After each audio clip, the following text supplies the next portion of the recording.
নমস্কার, বার্নিং ইস্যুতে আপনাদের সবাইকে স্বাগত। সঙ্গে আমি অভিজিৎ।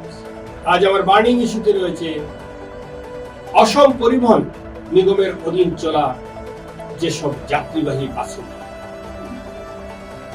আমরা জানি আইন সবার জন্য সমান, কিন্তু দেখা গেছে সাধারণ মানুষের জন্য একটি আইন আর সরকারি গাড়ির জন্য আরো একটি। আমরা দেখি বিভিন্ন সময়ে ট্রাফিক পুলিশ বা পরিবহন বিভাগ যানবাহন থেকে জরিমানা আদায় করে। ধরুন, আপনি হেলমেট ছাড়া আপনি রাস্তার মধ্যে আপনি বাইক নিয়ে ঘুরছেন, আপনার জরিমানা হচ্ছে। আপনি 4 চাকার বাহন নিয়ে ঘুরছেন, যদি আপনার সিট বেল্ট না পরেন তাহলে আপনাকে জরিমানা। যদি আপনার গাড়ির ইন্স্যুরেন্স না থাকে তাহলে জরিমানা করা হবে। যদি পলিউশন না থাকে জরিমানা।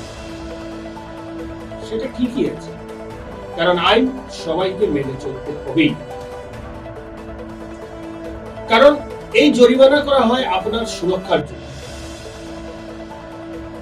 না হলে যদি কোনো দুর্ঘটনা ঘটে থাকে তাহলে একটি বড় বিপদ চলে আসে। তাই যে জরিমানা কাটা হয় ট্রাফিক বা পরিবহন বিভাগ, ঠিকই আছে, করতেই হবে। কারণ আইন ভঙ্গ করলে তার জরিমানা দিতেই হবে, তার জন্য শাস্তি পেতেই হবে। কিন্তু আমার আজকে যে বিষয়টা হচ্ছে,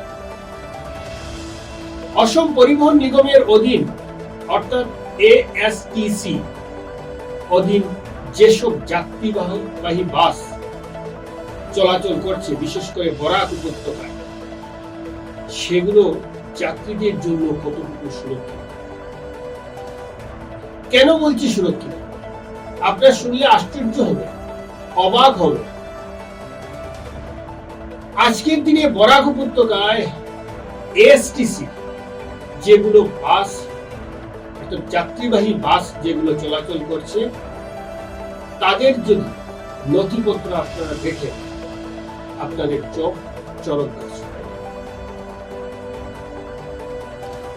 আমাদের কাছে যে তথ্য আছে, বা আমি ঠিক সাইডের স্ক্রিনে আপনারা এখন দেখতে পাবেন, আমি কিছু বাসের নাম্বার, এসটিসির অধীন কিছু বাসের নাম্বার এর তথ্য আমরা সংগ্রহ করেছি। তাতে দেখেছি প্রায় বেশিরভাগ যাত্রীবাহী বাসে নেই কোনো ইন্স্যুরেন্স, নেই কোনো পলিউশন। আর এটা সামান্য দিন, দীর্ঘদিন থেকে কোনো ইন্স্যুরেন্স নেই বাসগুলোর, কোনো পলিউশন নেই। আবার ঠিক পাশেই দেখবেন কিছু ভিজুয়াল, যেখানে একটি যাত্রীবাহী বাস রয়েছে এসটিসি, সেটা শিলং শিলচরে যাতায়াত করে। ধরুন, আজকের দিনে শিলচর থেকে শিলংয়ের যাতায়াত কতটুকু ঝুঁকিপূর্ণ, কারণ আমরা দেখেছি 6 নম্বর জাতীয় সড়কের অবস্থা বেহাল, বিশাল বিশাল গর্ত, দুর্ঘটনা ঘটার প্রবল সম্ভাবনা। তার মধ্যে ওইসব বাস কোনো ইন্স্যুরেন্স ছাড়া চলাচল করছে, কোনো পলিউশন নেই।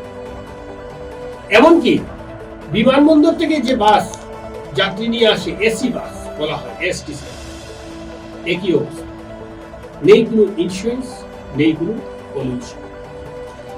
অর্থাৎ কতটুকু ঝুঁকিপূর্ণ পরিবহন বিভাগের, অসম পরিবহন নিগমের অধীনে চলা যেসব যাত্রীবাহী বাস।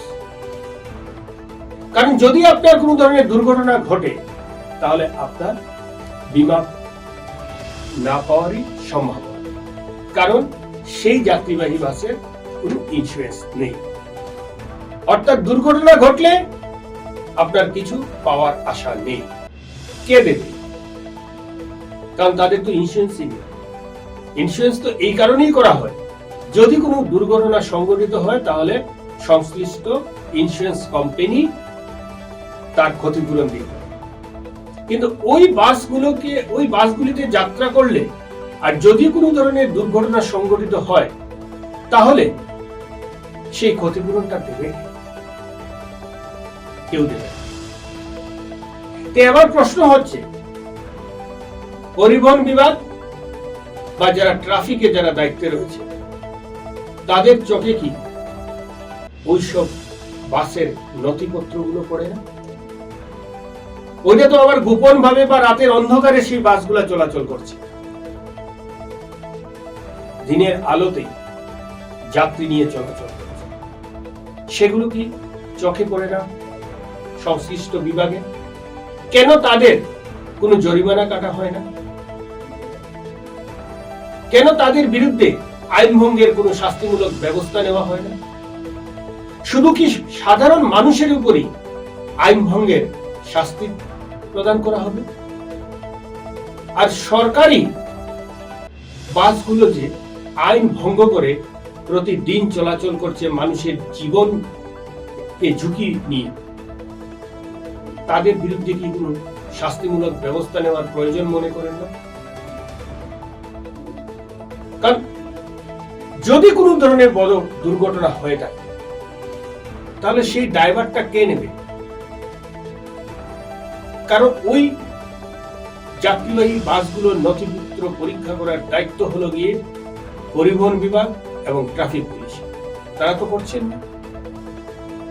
কিন্তু দুর্ঘটনায় যদি কোনো লোকের প্রাণহানি হয়, সেই ড্রাইভারটা কি ট্রাফিক বিভাগ বা পরিবহন বিভাগ নেবে? বা আসাম পরিবহন নিগম কি দায়িত্ব নেবে যে এইভাবে একেবারে আইন ভঙ্গ করে বিনা ইন্স্যুরেন্সে, বিনা পলিউশনে যে যাত্রীবাহী বাসগুলো চলাচল করছে তাদের বিরুদ্ধে কি কোনো ব্যবস্থা গ্রহণ করবেন না? শুধু কি সাধারণ মানুষের উপরই আইন ভঙ্গের শাস্তি প্রদান করা হবে? তাই এই বার্নিং ইস্যুর মাধ্যমে আমি সংশ্লিষ্ট বিভাগে দৃষ্টি আকর্ষণ করাচ্ছি, আপনারা এই বিষয়টি ভালো করে দেখুন, নাহলে এমন একদিন আসতে পারে যে একটা ভয়ঙ্কর বিপদ হতে পারে, ভয়ঙ্কর দুর্ঘটনা হতে পারে, প্রাণহানি হতে পারে সাধারণ মানুষের।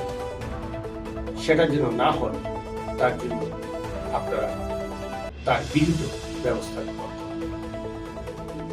বার্নিং ইস্যুতে আজ এ পর্যন্তই। নমস্কার, ভালো থাকুন, সুস্থ থাকুন।